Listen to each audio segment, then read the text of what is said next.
Good evening. 10 minutes to 6 on the East Coast here. Welcome to the North American Sports Report. My name is Billy DiNapoli. We got the big national championship game tonight. The University of Miami versus the Indiana Hoosiers. That line has come down to 7.5 currently. Indiana, a 7.5 point favorite with 70% of Joe Public still piling their money on the Hoosiers. The Canes a large underdog. We shall see. We shall see. I have many friends and contacts at the stadium right now. A lot of the Indiana folks did buy up a lot of tickets. You know, that school is a business school with a lot of big money boosters, and a lot of them, with the help from their biggest alum, Mark Cuban, did buy up some tickets. Although this game will be at Hard Rock Stadium, I expect it to be a 50-50 split in fans because there is a lot of red in the building tonight, for sure. I expect this game to be tight. I don't pick Miami games. I've only picked 3 all year. I picked them to beat Notre Dame. I picked the Louisville game, which they lost. And although I didn't technically pick it, I did tell you guys that the 9.5 point spread by Ohio State was a joke and that they would be in that game. And I'm going to say the same thing tonight. They're going to be in this game. This game is... The Canes are getting zero respect. And of course, it's like the old days again. The Canes are the villain, like they were in the good old days for the University of Miami. They're the villain. If you look at the map of who's rooting for who, the entire map will be red except the little boot, the southern part of Florida, where the people will be rooting for the Canes. It's the Canes against the world, and they've been used to that in the past and thrived on that, and I expect them to thrive on that tonight. We'll get to that in a second. Segueing to our NFL picks and the action from this previous weekend. We already went over all the games on Saturday, and the Bills did fire their coach, Sean McDermott, today. I think that was a tough break for Sean. I mean, listen, Brandon Cooks holds onto that ball. They kick a field goal, they win the game. And, it wasn't Sean McDermott that forced Josh Allen to turn the ball over 4 times and James Cook to fumble and 5 turnovers, which cost the Bills the game. That wasn't his fault. 8 playoff wins without reaching a Super Bowl is a record. But he did win 8 playoff games in his 9 years as a. They made the playoffs 8 times in his 9 years as a coach. But Sean McDermott is unemployed, and that is 10 coaches who have been let go this year. That ties a record. 10 coaches out of the 32 teams were let go. We know that John Harbaugh is the new coach of the Giants. Kevin Stefanski got the job for Atlanta today. We're hearing that the defensive coordinator for Green Bay is Shipley, I believe, is about to be named the head coach of the Miami Dolphins. We'll have other updates. Moving forward, our weekend picks. We threw out 11 picks. We had a rough Saturday. We went 1-4. I did switch my Bears pick because when the line switched from 4.5, I all of a sudden love the Rams at -3.5, and of course, that didn't cover. So I went 1-4 on Saturday with a variation of plays, but I did go 4-2 on Sunday. We had the Pats. And the Seahawks in a teaser, which was from the weekend. We had Seattle and the Rams in a money line parlay. We had the Rams and the Patriots in a teaser, and we had the under in the Patriot game and the Rams straight, which were losers. 4-2. We were 74, 82, and 1 coming into Sunday after a 1-4 Saturday. That puts us at 78, 84, and 1. 78, 84, and 1 on the NFL season. 78, 84, and 1. We are 38, 29, and 2 in college, and that's how we're going to finish the season because we're not officially picking the game as my orange and green blood prevents that taboo. 38, 29, and 2. So 9 games over in college, hitting at about 60%, but we have struggled in the pros. And this was really, listen, we had, of the whole season, I probably had 4 bad weeks, but they were bad weeks to the tune of, I had a 1-7 week and a 4-7 week.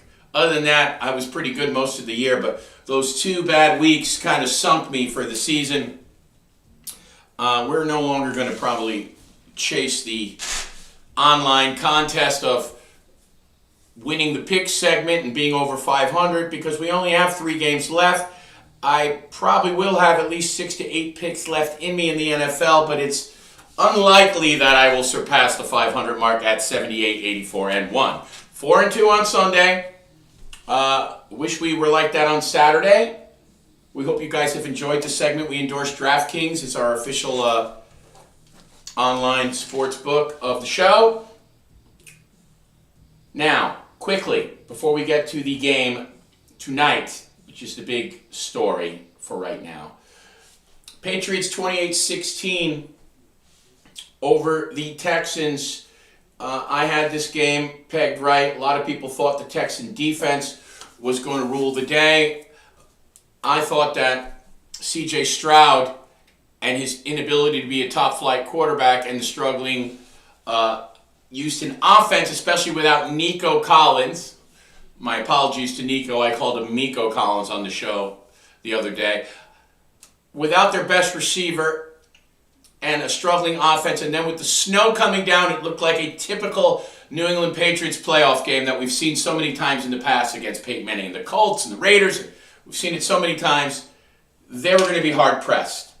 They were going to be hard-pressed to win that game. Now, listen, Drake May, he hasn't played stellar in the playoffs. I thought he actually played a very good second half in the game last week, and I thought in this game, okay, he throws for 180 yards. He threw 3 touchdowns, 1 pick.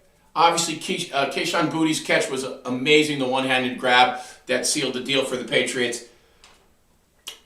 But there was 3 fumbles, 2 recovered by the other team, and an interception. He's got to take care of the ball better.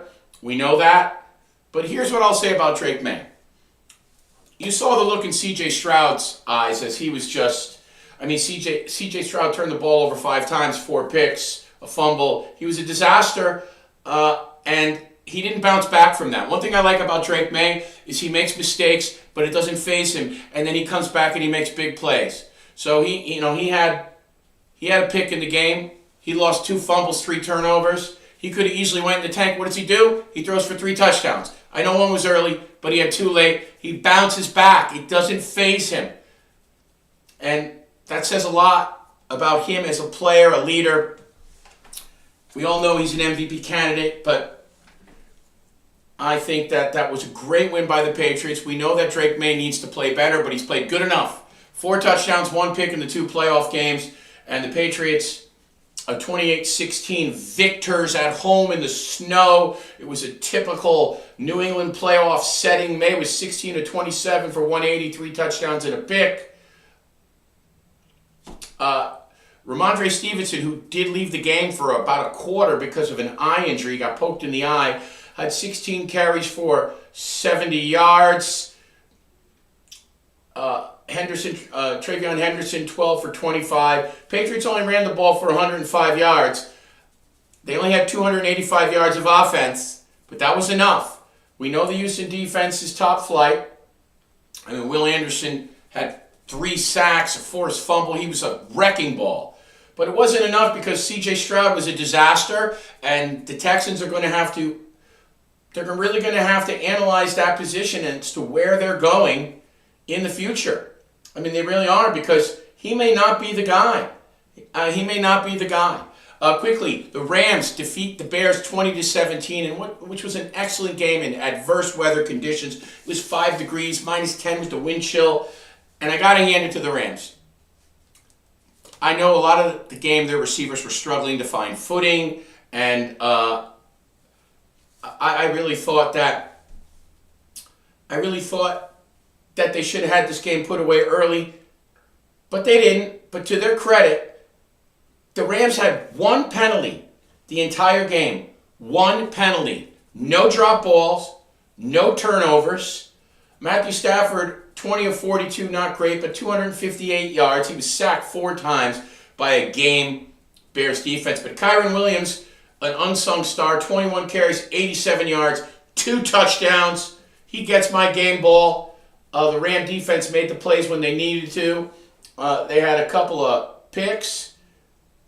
Caleb Williams, listen, he threw 2 picks in the game, but he made some big plays. That prayer throw, Caleb threw 3 picks in the game. He was 23 of 42, 257, 2 touchdowns and 3 interceptions. But the throw he made to tie the game, very few players can make that throw. Honestly, I don't know how the defensive back of the Rams missed that ball as it was lofted in the air for what seemed like a half hour, as Caleb must have ran back 15, 20 yards, about to be sacked, and he throws up a rainbow, which was a direct hit to Kmet, his tight end, for the tying touchdown at 17-17, and they had all the momentum. Kudos to the Rams to be able to come back and win that game 20-17, as Mevis kicks the game-winning field goal, and in overtime, Mevis, a guy they got from the USFL or the UFL from the Birmingham Stallions. A lot of players have come out of these spring leagues. This is something the NFL is going to also have to examine, because you know the Cowboys have the best kicker in the league. He came from the USFL. So did the kicker for the Lions. He's awesome. So did this kicker. So did Kevontae Turpin. There's a lot of linemen in the league that have come from this league. Not to get off course, but the NFL should really think of partnering and sponsoring the United Football League in the spring. With legalized gambling, I think that there is now a market for spring football. The XFL and USFL lasted 2 years each before merging with this league, which is about to go into its 3rd season now. That's 5 years you've had spring football, and it's coming up, the 5th season, and it's still here. Something to think about for the NFL. So, nice victory for the Rams, 20-17. In the freezing cold, they were not affected again. 1 penalty, no turnovers, no drop balls, as the Rams advance. That's all they had to do. Listen, I wish they had covered the straight point spread, and they would have, if it wasn't for that prayer by Caleb Williams. Let's get you some numbers here. Puka Nacua, 10 catches for 56 yards, and 5 catches on 10 targets for 56 yards. And he was the guy. He was the leading receiver. It was tough treading in that weather. He did hit 7 different receivers, did Stafford. Kyren had 4 for 30 out of the backfield. Devontae had 2 for 24, but one was big that set up during the 90-yard go-ahead drive where they went up 17-10. He had a big catch. And that was pretty much the story. Now, defensively, I just want to get you one thing here. Somebody needs a shout-out. 1 second here. Yes, Durant. Durant had 2 picks for the Rams.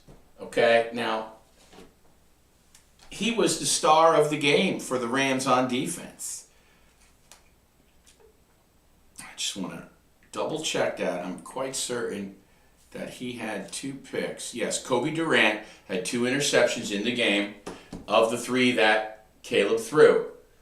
Curl had the other, but Durant's picks were key. They set up the first score, they stopped the first drive, and then the pick that Curl had the pick in overtime, and Durant had the other 2. 3 interceptions, big turning points in the game. I'm not even going to kill Caleb, though. He made so many great throws in that game. He's feast or famine sometimes with Caleb. He sometimes misses the layups, and he makes the great throws. And the throw he made to tie the game at the end of regulation was very few quarterbacks in this league could make that throw. But anyway, the Bears fall short 20-17 on the game winner by Mevis in overtime. And now the Rams advance to play the Seattle Seahawks. Found out they will be out without Charbonneau, their running back. Walker's the main guy, but Charbonneau is going to miss the rest of the season with a knee injury. And of course, we know as the Patriots travel to play the AFC Championship against the Broncos will have Bo Nix at quarterback. Jared Stidham at quarterback, as Bo Nix broke his ankle on the third to last play of the game. It didn't even look like anything. He walked off the field. No one knew. He broke a bone in his ankle. He had surgery today, and Bo Nix is out for the remainder of the playoffs. So the Denver Broncos will have to play the AFC Championship game with Jared Stidham at quarterback. Jared Stidham at quarterback. So that's it. That's our NFL pick wrap-up, our wrap-up of the games. Next Sunday, Championship Sunday. I'll give you the game times right now.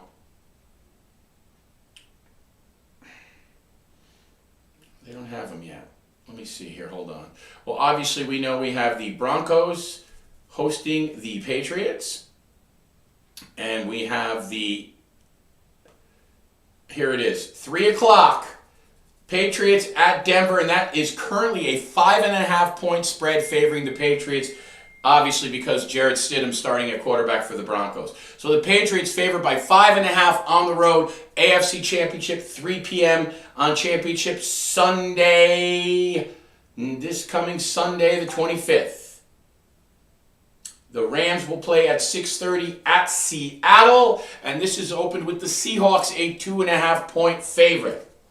All right, that's our wrap-up for the NFL this week. So, tonight, some news for the Hurricanes. So we know Xavier Lucas is going to be suspended for the first half. He cannot play. The good news for the Hurricanes is O.J. Frederic, their stud corner, was a full go at practice, and Frederic will play.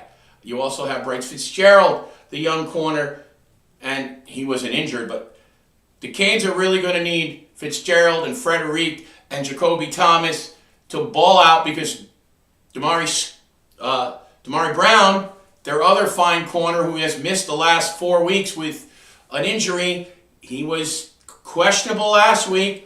Mario said he's day-to-day. If Brown can play in the secondary, it will fill a hole that their other stud corner, Lucas, not being able to play in the first half. That will fill that hole if Damari Brown can go. If not, the first half, you're going to, be a little anxious for the Hurricanes secondary without Lucas. You got Keontae Scott, you got Jacoby Thomas, you got Bryce Fitzgerald, you got O.J. Frederic, and you'll have Lucas in the second half. So no Lucas in the first half, and Damari Brown is a game-time decision. They're going to find out in warm-ups if he plays. Moten is a full go. Messidor is a full go. And, the Canes, other than that, they're ready to rock and roll health-wise. So that is the story with the injury report for the Canes. Now, a lot of the nation, really, I'm getting some messages. Our call number is 203-451-3379. Billy, what do you think the crowd is going to resemble tonight in Hard Rock? I think it's going to be 50-50. Indiana travels well. It's not going to be the home crowd advantage that some Canes fans are hoping for, but that could just fire the Canes up even more. They're in their comfortable confines. They're in their locker room. Although they will be on the other side of the sideline, not their usual sideline, but the Canes will be pumped to run through the tunnel one last time this season. Listen, Indiana, Mendoza is the better quarterback. We know that. They're 15-0. What more do you need to say? But I look at games against Iowa where they won 20-15, and we're way better than Iowa, but Iowa plays that same type of bully ball that we play, physical, pound the football. We saw the comparisons in the Ohio State game. If Ohio State had a kicker, we'd be playing them in the national championship, because Ohio State's kicker shanked a very makeable kick. I think he missed 2 in that game. Either way, if they have a kicker that can make an easy field goal, we might not even be having this discussion or this matchup tonight. And, you know, they only scored 13 points against Ohio State. We pretty much pushed them around. They barely beat Penn State. You can go back and look at some of these games with teams that play a similar style that we do, but I don't think anybody has the offensive and defensive line full of NFL talent like the Canes do. Listen, and all respect to Coach Cignetti, this team has been on a magic carpet ride, and that's why everybody's picking them tonight. We shall see. I mean, we know they have the better quarterback, but all the other matchups, I don't think they favor him. The way we run the football, Carson Beck doesn't have to be all world. He's just got to be as efficient as he's been the last 7 games of the season, where the Canes have gone 7-0. That's all Carson needs to do.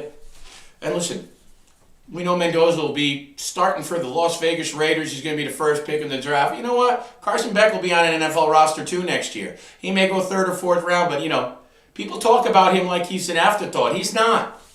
And if he plays like he did in the Ole Miss game, we'll win. For the Canes, they got to play a clean game, though. They cannot. Miami needs to play the game they played against Ohio State. And the way they played the last, 5 weeks of the season before the Ohio State game, where their penalties were near nil, and they played a very clean, buttoned-up game. They've got to play the Ohio State game. If they play the Ole Miss game with 10 penalties, they'll lose by 17 points tonight. They can't do that. If they play a clean game, this is going to be anybody's ball game, and that's all I have to say about that. So that's it, my people. You guys know how I feel about this stuff. You guys know how I feel about the Canes. Obviously, me and my family and I will be watching this game tonight and together. And, we'll be nervous. And, our heart is invested, obviously. But we believe. We believe. Now, if we lose the game, am I going to be shocked? No. Will I be crushed? Yes. But what this season has done for the Canes has brought them back to prominence. They're not going anywhere, no matter what happens tonight. For the next 10 years, you can get used to Miami in this discussion. They've had a great recruiting class. They have big money boosters. And they're among the top 10 in money boosters. The Texas team's got the oil money. Georgia and Alabama have dropped off a bit. It's going to be like this. It's going to be like this for a while. We'll get to, during the week, the Darian Mensah news, which, listen, college football is like the Wild West. It kind of bothers me the way it appears that we have taken Darian Mensah, a first-round NFL draft pick talent from the Duke Blue Devils. And if he's under center for Miami this year, you could probably expect us right back in this area of the playoffs next season. But tonight's about tonight. Hopefully they can seize the moment and defend the rock. But again, if they don't, you have to look back on what's been accomplished and where we've come from. But again, we believe. Thank you guys. Please subscribe to the North American Sports Report. Enjoy the national championship tonight. It's going to be a war. My name is Billy DiNapoli. You're watching NASR. Again, please subscribe to our YouTube channel. Follow me, Billy DiNapoli, on Instagram and Facebook. Our shows air from there as well. I do shorts. We have fun with the pig segment. Even though I'm not always Jimmy the Greek. I'm not always the expert, but we have fun with it. It's also about the entertainment as well as the analysis. You guys have a great night. Enjoy the Natty. Kickoff is about an hour and 40 minutes away. God bless.